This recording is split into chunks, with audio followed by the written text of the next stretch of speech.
Assalamualaikum. I am again here with you. The remaining topic of mitral regurgitation. Today we will cover two things in one lecture because we have already done with the basic concepts of echocardiography in the regurgitant lesions and all these things. That's why I will not go into details of the pathophysiology and the basics of regurgitant lesions. So first we will do the echo and the cath, and then we will move towards the management of mitral regurgitation.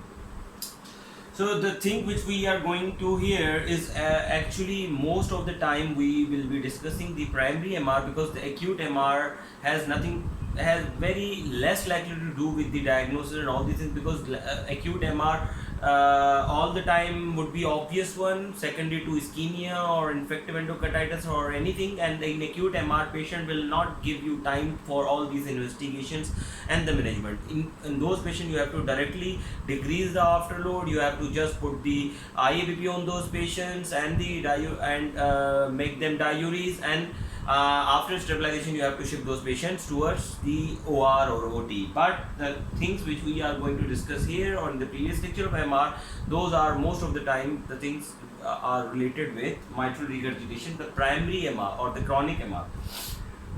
Now here the echo, as we discussed in the aortic regurgitation, the things and the values are same. The things are same. The bit values are different from the AR. As we were looking for the vena contracta, which is the nervous portion of the jet, we are also looking here for the vena contracta for the assessment of severity of MR. Here it would be more than 0.7. In AR it was 0.6. So the nervous portion, if it is more than 0.7 or equal to 7, you will label your patient as a severe MR. The area from where this jet is coming into the LA during systole, ideally in systole this jet should not be going towards LA. However, this whole blood should go into the aorta in the systole, but if it is going towards LA, it means that your patient has MR. And after applying these all color Doppler and all these things, and you will obviously measure for the ERO, the effective regurgitant orifice, from there this jet is escaping towards LA. So if that ERO is more than 0.4, which was 0.3 in AR, so here if it is more than 0.4 or equal to 0.4, you will label your patient as a severe MR. Now you have to look for the 3 or 4 things more for the MR.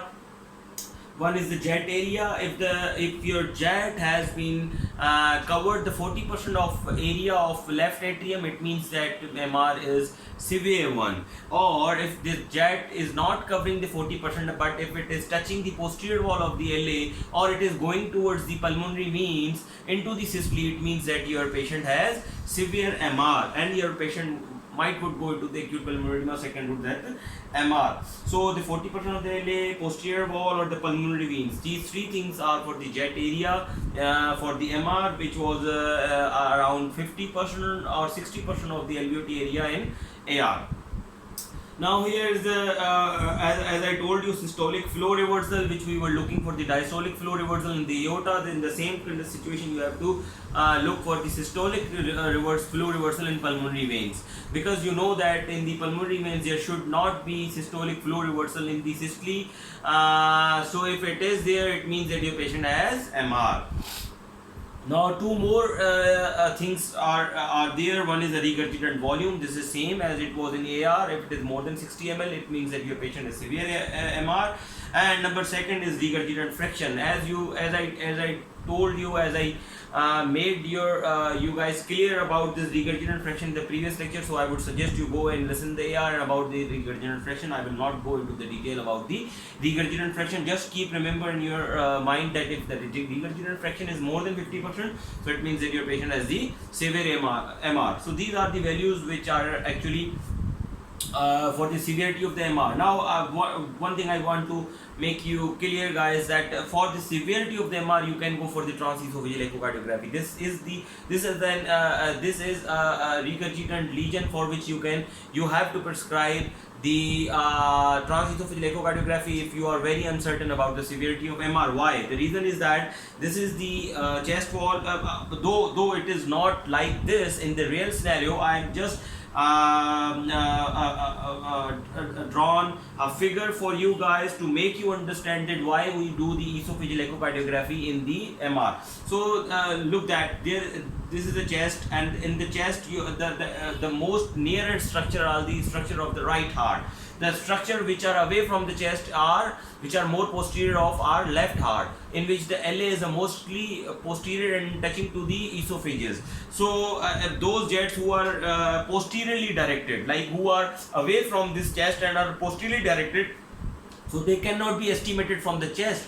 That is the reason you need to put the probe over here in the esophagus and easily estimate those jets. Are they touching to the posterior wall, or how much bigger jets they are, so you can easily assess them through the esophageal like pictures or shots or clips. But you cannot do this with the transthoracic echocardiography. That is the reason for which we can go the transesophageal echocardiography in the patients of MR for the assessment of severity. Now only one thing keep remember in your mind, that whenever there will be cath and you will having the large V waves, so most likely it is MR. But exclusion of the V waves, absence of V wave does not exclude the MR, and presence of V wave does not definitely diagnose the patient with MR. This V waves could be in TR if you are doing the right heart cath, and if you are doing the pulmonary capillary wedge pressures, then you can get the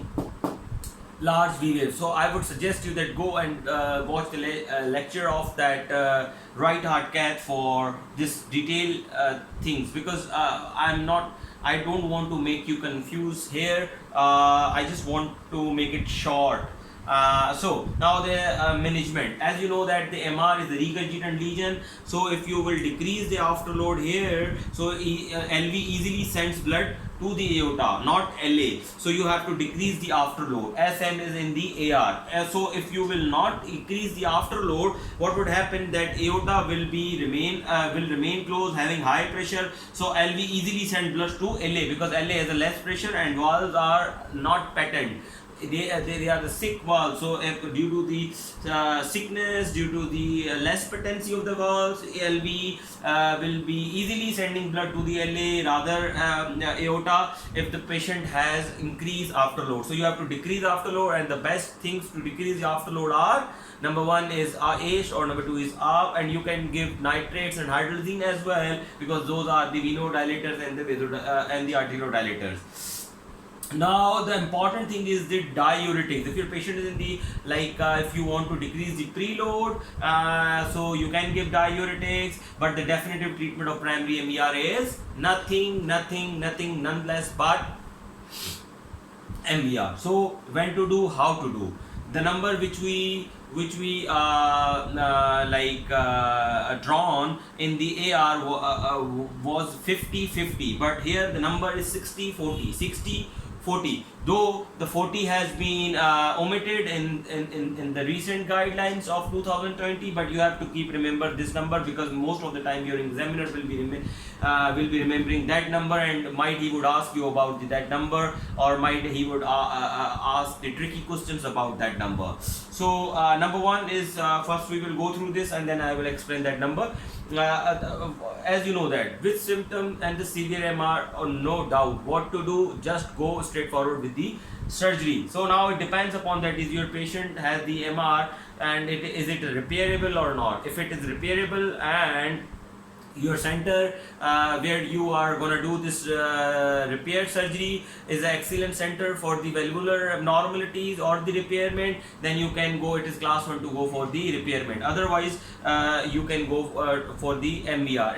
In the previous guidelines it was indicated it was class 1, so if your patient has mitral valve prolapse and the posterior mitral leaflet was would be involved, then it was class 1 to do the repair first, then the MVR. Why? Because posterior leaflet with no degenerative diseases are most likely to be repaired successfully. So that was the reason. But now the recent guideline which came into 2020 has not shown anything in their algorithm like this.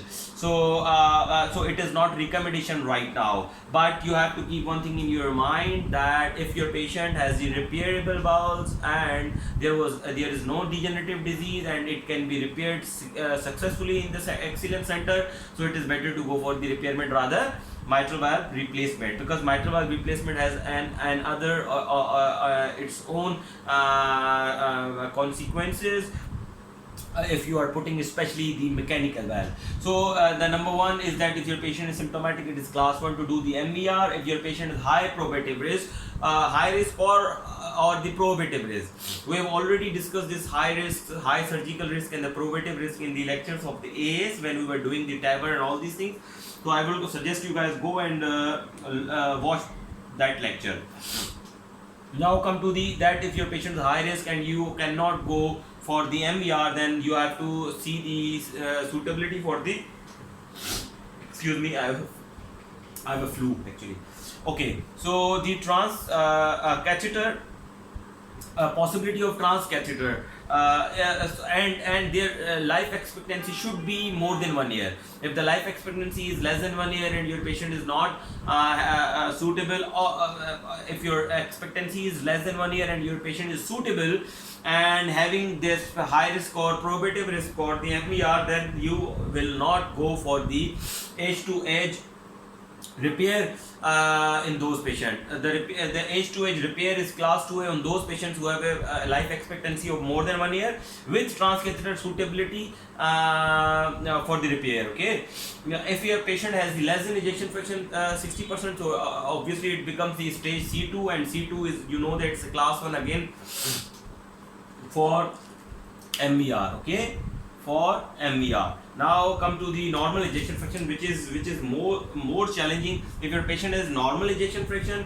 then you have to look for the systolic dimensions, which used to be in the last guideline. Nowadays it is not in the guideline. You have to look for the surgical mortality if it is less than 1, and success rate, surgery success rate in the excellent center where you gonna do this is, if it is more than 95%, then and repair is possible, then you will go for the repair. Otherwise you will not go for the MVR in those patients who are having normal ejection fraction with no systolic dimension problems, with patient is not symptomatic. You have to just monitor them annually. Okay, now if the EF is decreasing, then it is class 2B to do for the repair, but again it is class 2B, and class 2B is not a good guideline, but it is a pocket guideline to practice. So this was this, and the number which I actually drawn here is a 60-40. So 60 is ejection fraction. If the ejection fraction is less than 60 in MR patient, it means that your patient EF has been decreased. So in MR patient, the EF should be more than 65 or 70%, because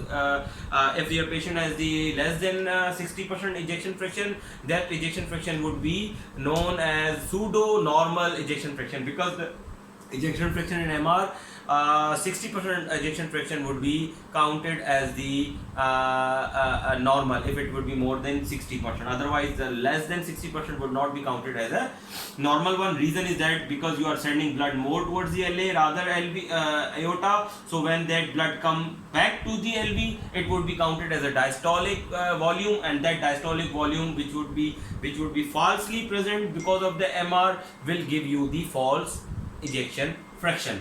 That is the reason. Okay, so 60-40 you have to keep remember, but 60 is still there, 40 has gone somewhere and it has been omitted, but you have to keep these two numbers in your mind: 60-40 in MR, 50-50 in AR. So I hope that I have made myself clear. We will do the MVP and the ischemic MR in the next lecture, and we will move towards then TR, PR, PS and TS in the one lecture, and then inshallah ta'ala our valvular major valvular problems will be completed, and then we will move towards the prosthetic valves, infective endocarditis. Thank you, take care, subscribe my channel, press the bell button, and spread this knowledge as much as you can. Thank you.